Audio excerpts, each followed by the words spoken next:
Assalamualaikum warahmatullahi wabarakatuh. Perkenalkan, nama saya Novi Dwi Fitriani dari kelompok 3. Di sini saya akan menjelaskan mengenai audit sistem informasi tentang identifikasi permasalahan tata kelola TI pada UP2 TI. Sebelumnya, saya akan menjelaskan mengenai deskripsi kasus UP2 TI. UP2 TI adalah salah satu unit di Fakultas Sains dan Matematika yang mengelola berbagai aspek teknologi informasi termasuk perangkat jaringan seperti router, switch, servers, dan access point. Data UP2TI yang kami peroleh berasal dari hasil materi yang diberikan sebelumnya oleh Ibu Dinar dan wawancara kepada Ketua Pimpinan UP2TI yaitu Bapak Dr. Indra pada STMTI. Hasil keduanya memberikan suatu pemahaman tentang kondisi terkini mengenai UP2TI yaitu mencakup organisasi, layanan operasional, dan tantangan yang dihadapi. Dari kondisi tersebut, kita akan memberikan suatu rekomendasi kepada UP2TI tentang harapan mereka yang dapat memperkuat fungsi UP2TI dalam menyediakan layanan yang lebih baik dan sesuai dengan kebutuhan pada pengguna. Kemudian kita akan menentukan desain faktor. Desain faktor yang pertama yaitu mengenai strategi UP2TI. Kita akan memberikan nilai 5 kepada client service atau stability, di mana tujuan atau strategi dari UP2TI adalah memberikan suatu layanan kepada pengguna Fakultas Sains dan Matematika, termasuk dosen, mahasiswa, dan staf melalui penyediaan akses jaringan dan dukungan TI dan operasional TI-nya. Hal ini dibuktikan dengan beberapa tahun ini ada beberapa perkembangan topologi jaringan yang setiap beberapa tahun itu ada dan penyediaan infrastruktur jaringan termasuk server, switch, kabel fiber optik, dan memastikan suatu jaringan internet itu stabil pada lingkungan FSM seperti itu. Kemudian untuk penentuan desain faktor yang kedua yaitu sesuai dengan strateginya. Penentuan desain faktor yang kedua yaitu kita akan menilai enterprise goal 5678 itu 5. Kenapa? Karena tujuan ini harus sesuai dengan strateginya yaitu, eee, untuk melayani suatu pengguna. Alasan kenapa kita menilai ini 5 karena Eee, UP2TI ini dibuat untuk mendukung berbagai aktivitas operasional dan akademik yang ada di Fakultas Sains dan Matematika, sehingga kelancaran sistem ataupun pelayanan yang digunakan oleh pengguna itu lebih diutamakan kepada UP2TI, seperti itu. Kemudian untuk penentuan desain faktor ketiga mengenai profil risiko UP2TI ini, kita akan menilai very high risk itu kepada IT cost oversight dan high risk-nya itu kepada IT operasional infrastruktur insiden. Kenapa kita menilai ini itu very high risk dan high risk karena, risiko pada perangkat ini sudah ada di materi yaitu penggantian router seharga 650 juta menjadi suatu resiko operasional yang harus dikelola oleh UP2TI. Kemudian kerusakan pada UPS dan router yang rusak tetapi belum diganti itu akan menjadi suatu kendala karena, adanya anggaran yang terbatas oleh Fakultas Sains dan Matematika, seperti itu. Kemudian untuk penentuan desain faktor yang keempat yaitu kita akan menilai serius isu kepada signifikan IT related incident, terus regular audit finding or other assessment, infusion IT resource, sama IT enable change or project frequently failing.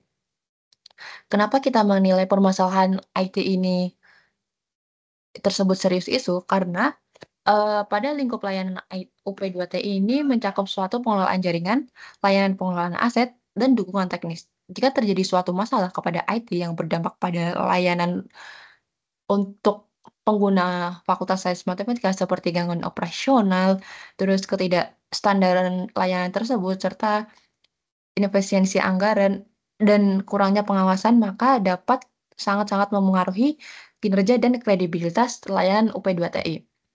Kemudian pada penentuan DF kedua yaitu mengenai lanskap ancaman UP2TI, kita akan menilai height-nya itu 10 dan normalnya 90. Kenapa? Karena pada ancaman TI yang ada pada UP2TI ini masih normal, tidak ada ancaman seperti kebocoran data ataupun tidak ada peretasan data seperti yang dikatakan oleh Bapak Indra Waspada pada waktu wawancara. Kemudian untuk penentuan desain faktor keenam yaitu mengenai persyaratan kepatuhan UP2TI ini masih normal 100%. Karena apa?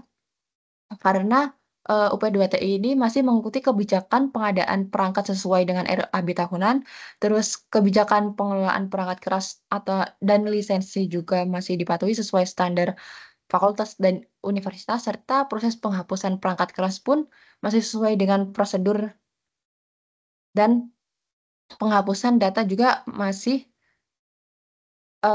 sesuai dengan prosedur yang ada di fakultas, seperti itu. Kemudian untuk penentuan desain faktor yang ketujuh yaitu mengenai peran TI, yaitu, kita akan menilai 5 pada support di mana, UP2TI ini memiliki sangat penting peran dalam mendukung proses pembelajaran ataupun pengelolaan administrasi yang ada di fakultas.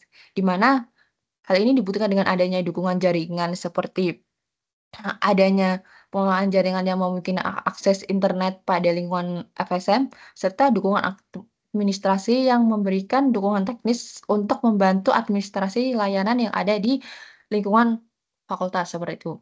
Kemudian untuk penentuan desain faktor yang ke-8 yaitu mengenai model sumber daya untuk TI, kita ada outsourcing-nya yang menilai 25% dan insource-nya itu 75%. Kenapa kita menilainya gitu? Karena OP2TI memiliki sumber daya perangkat keras dan perangkat lunak yang memang cukup memadai, tetapi untuk pengelolaan penggantiannya itu masih terbatas karena terdapat kendala keuangan, seperti itu. Untuk yang penentuan desain faktor yang ke-9 yaitu model implementasi TI oleh OP2TI, di mana kita masih menggunakan 100% rasional karena model yang digunakan adalah model waterfall, eee, sangat mengikuti pola kerja yang sesuai dengan sistem birokrasi dan regulasi yang ada dan diterapkan di lingkungan fakultas. Data juga UP2TI masih kecil, jadi masih bisa berkontak by WA jika terjadi masalah oleh UP2TI, seperti itu. Untuk penentuan desain faktor yang ke-10 yaitu mengenai strategi adopsi teknologi UP2TI, di mana UP2TI lebih sering mengikuti atau kita menilainya 70% follower dan 30% first mover. Karena UP2TI mengadopsi suatu pendekatan follower karena di mana teknologi harus diadopsi ataupun, ketika strategi adopsi teknologi tersebut memang sudah diperlakukan dan stabil serta efektif digunakan, maka, UP2TI baru menjalankan teknologi tersebut, seperti itu. Dari 10 desain faktor tersebut, kita mendapatkan summary dengan nilai yang lebih atau sama dengan 50, yaitu ada EDM 01, EDM 03, EDM 05, APO 1, APO 06, APO 11, APO 013, APO 14, BI 09, TSS 05, MEA 01, MEA 02, MEA 03, dan MEA 04. Dari hasil summary tersebut, kita mendapatkan nilai yang lebih dari 50 yaitu jumlahnya ada 15 seperti pada tabel ini. Dengan penilaian tersebut, maka kita akan menentukan suatu domain yang memang kita akan menilai domain tersebut yang akan kita gunakan sebagai penilaian domain. Penentuan domain ini kita dasarkan pada suatu nilai rekomendasi sebelumnya, yaitu nilai core model yang lebih dari 50%, di mana ke-15 hasil dari domain tersebut kita akan tinjau dan analisa ulang yang memang relevan melalui 5 praktik yang ada pada core model masing-masing. Berdasarkan hasil analisa dan tinjauan yang telah kita lakukan, terdapat 3 domain model yang memang sesuai dan relevan, yaitu ada MA01, APO 11, dan BAI 09. Sebelum menilai domain yang akan kita gunakan, maka kita melakukan suatu wawancara kepada Bapak Indra Waspada untuk apakah praktik-praktik yang ada pada core model ini sesuai dan sudah diimplementasikan pada UP2TI. Dengan selanjutnya kita akan menilai penilaian domain, di mana kita pada MEA 01 itu menilai target kapabilitasnya itu ada level 2, APO 11 target kapabilitasnya itu level 2, dan BE 09 juga target kapabilitasnya kita ada pada level 3. Kemudian dari ketiga core model yang akan kita gunakan, yang sangat-sangat relevan untuk penilaiannya yaitu ada BAI 09 dan MEA 01. Di mana kenapa kita memilih MEA 01? Karena MEA 01 itu sesuai dengan tujuannya yaitu manage performance and conformance monitoring, yaitu memastikan bahwa kinerja TI yang ada di UPTI terpantau dengan baik dan memenuhi standar yang telah ditetapkan sebelumnya. Kinerja ini dapat mencakup suatu layanan, mulai dari jaringan internet ataupun sistem yang akan dijalankan pada layanan di Fakultas Sains Matematika yang serta layanan-layanan lain yang digunakan oleh pengguna yang ada di fakultas, seperti itu. Kemudian, kenapa kita juga memilih untuk BI 09, yaitu sesuai dengan tujuannya manage aset, di mana, pengelolaan aset TI pada UP2TI ini sangat sangat krusial untuk dilakukan, karena dalam menjaga kelancaran operasional UP2TI. Aset ini yang dikelola mencakup suatu perangkat keras seperti server, router, dan perangkat lunak lainnya yang mendukung suatu layanan yang bekerja pada lingkungan fakultas, seperti itu. Untuk lebih khususnya, saya akan menilai mengenai poin dari praktik MEA 01.02, yaitu mengenai bekerja sama dengan para pemangku kepentingan untuk menentukan, meninjau secara berkala, memperbarui dan menyetujui target kinerja dan kesesuaian dalam sistem pengukuran kinerja.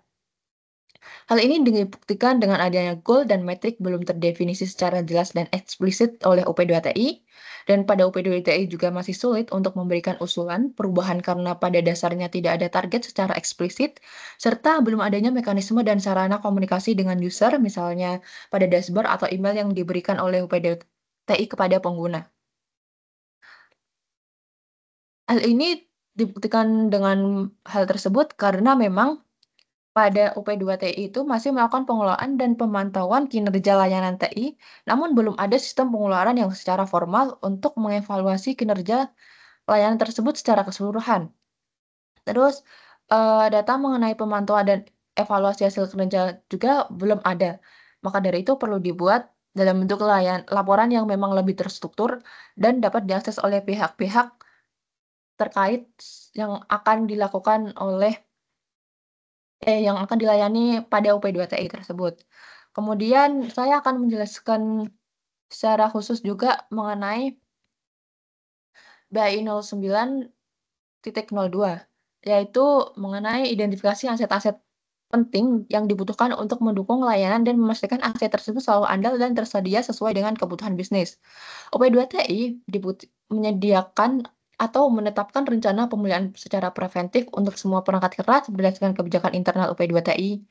Rencana-rencana ini dilaksanakan dengan mempertimbangkan hasil dari analisa biaya atau manfaat yang dibuktikan dengan adanya RAB setiap tahunnya untuk layanan UP2TI, terus merekomendasi vendor, risiko pemadam listrik, ketersediaan personel yang berkualifikasi, dan faktor relevan lainnya.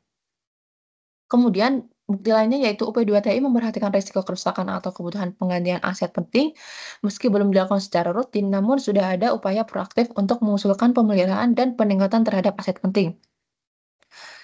Hal ini sangat-sangat terbukti kepada UP2TI karena memang pada UP2TI ini, mereka sudah mengelola aset dan melakukan suatu pengadaan hingga penghapusan, data aset yang dibeli sesuai dengan kebijakan dan prosedur yang berlaku, dan setiap perangkat sudah tidak diperlakukan dan, setiap perangkat jika sudah tidak diperlukan, maka, akan dikelola dengan aman dan dihapuskan secara baik, sesuai dengan standarnya. Terus, kemudian pada manage aset ini, UP2TI juga sudah melakukan pencatatan dan pemeliharaan sistem dengan melakukan pemantauan, status perangkat, namun pemeliharaan masih belum preventif dilakukan secara rutin. Hal ini juga perlu dilakukan dengan penjadwalan pemeliharaan yang lebih terstruktur oleh UP2TI, seperti itu. Kemudian, ketika pembuangan aset juga, UP2TI membuang aset tersebut dengan menghapus data secara permanen agar tidak terjadi kebocoran data apabila, suatu perangkat keras tersebut, sudah tidak digunakan dan dibuang pada lingkungan yang memang ada di lingkungan fakultas ataupun universitas, seperti itu. Dari perbandingan-perbandingan nilai kapabilitas yang ada, didapatkan nilai perbandingan kapabilitas saat ini dan kapabilitas target. Di mana MA 01 itu kapabilitas kita targetnya itu ada 2 tadi, dan namun setelah kita kaji ataupun kita analisa sesuai dengan wawancara, level kapabilitas saat ini itu masih ada 1. Dengan BI 09 level kapabilitas targetnya itu 3, dengan level kapabilitas saat ini yaitu 2. Eee, karena, pada domain-domain level kapabilitas saat ini, kenapa 1 dan 2? Karena memang yang pertama tidak ada, pengukuran kinerja dari layanan yang ada pada UP2TI dan tidak ada, SOP yang ada pada UP2TI untuk suatu layanan tersebut. Sehingga kita akan memberikan suatu rekomendasi kepada MEA 01 dan BI 09, di mana rekomendasi dari MEA 01 ini UP2TI harus menentukan tujuan perusahaan dan metrik pengukuran tercapai tujuan tersebut, terus menentukan mekanisme untuk mengumpulkan data terkait pelayanan, terus menentukan mekanisme untuk mengolah data terkait pelayanan, membuat SOP melakukan pengukuran tingkat efisiensi dan ketepatan pengumpulan data pelayanan. Karena ketika kita ingin menginjak pada level 2, kita harus, eee, menentukan dulu tujuan perusahaan dan pengukuran tercapainya tujuan tersebut dan menentukan SOP-nya, seperti itu. Kemudian kita juga menentukan rekomendasi dari BI 09 di mana P2TI harus membuat sistem untuk mencatat dan mengelola semua aset, serta melakukan audit setidaknya 6 bulan sekali untuk memastikan data tersebut tuh, selalu terbarukan atau selalu up to date seperti itu. Yang kedua, membuat jadwal pemeliharaan secara rutin perangkat keras dengan merencanakan penggantian aset jika sudah lama digunakan ataupun sering bermasalah. Karena, membuat jadwal pemeliharaan ini sangat-sangat membantu aset ketika, terjadi kerusakan dan tidak ada RAB ataupun keuangan tahunan seperti itu. Yang ketiga, monitoring aset penggunaan sistem monitoring seperti Libre NMS untuk memantau kinerja perangkat keras secara real time, mengevaluasi risiko terkait perangkat keras dan merencanakan penggantian perangkat sebelum perangkat tersebut rusak. Karena memang dibutuhkan karena, seperti kejadian UPS tersebut, terjadi kerusakan namun belum ada penggantian karena adanya minimnya dana UP2TI, seperti itu. Yang terakhir yaitu mengelola lisensi yang digunakan agar sesuai dengan jumlah lisensi yang dimiliki, serta melakukan audit aset untuk mencegah kelebihan lisensi ataupun penggunaan lisensi ilegal. Karena semua aset-aset yang ada pada UP2TI itu harus tercatat dan sesuai dengan jumlah lisensi yang dimiliki. Barangkali ada yang memang ilegal ataupun, jumlah lisensi yang kita beli itu kurang jumlahnya, seperti itu. Terima kasih. Wassalamualaikum warahmatullahi wabarakatuh.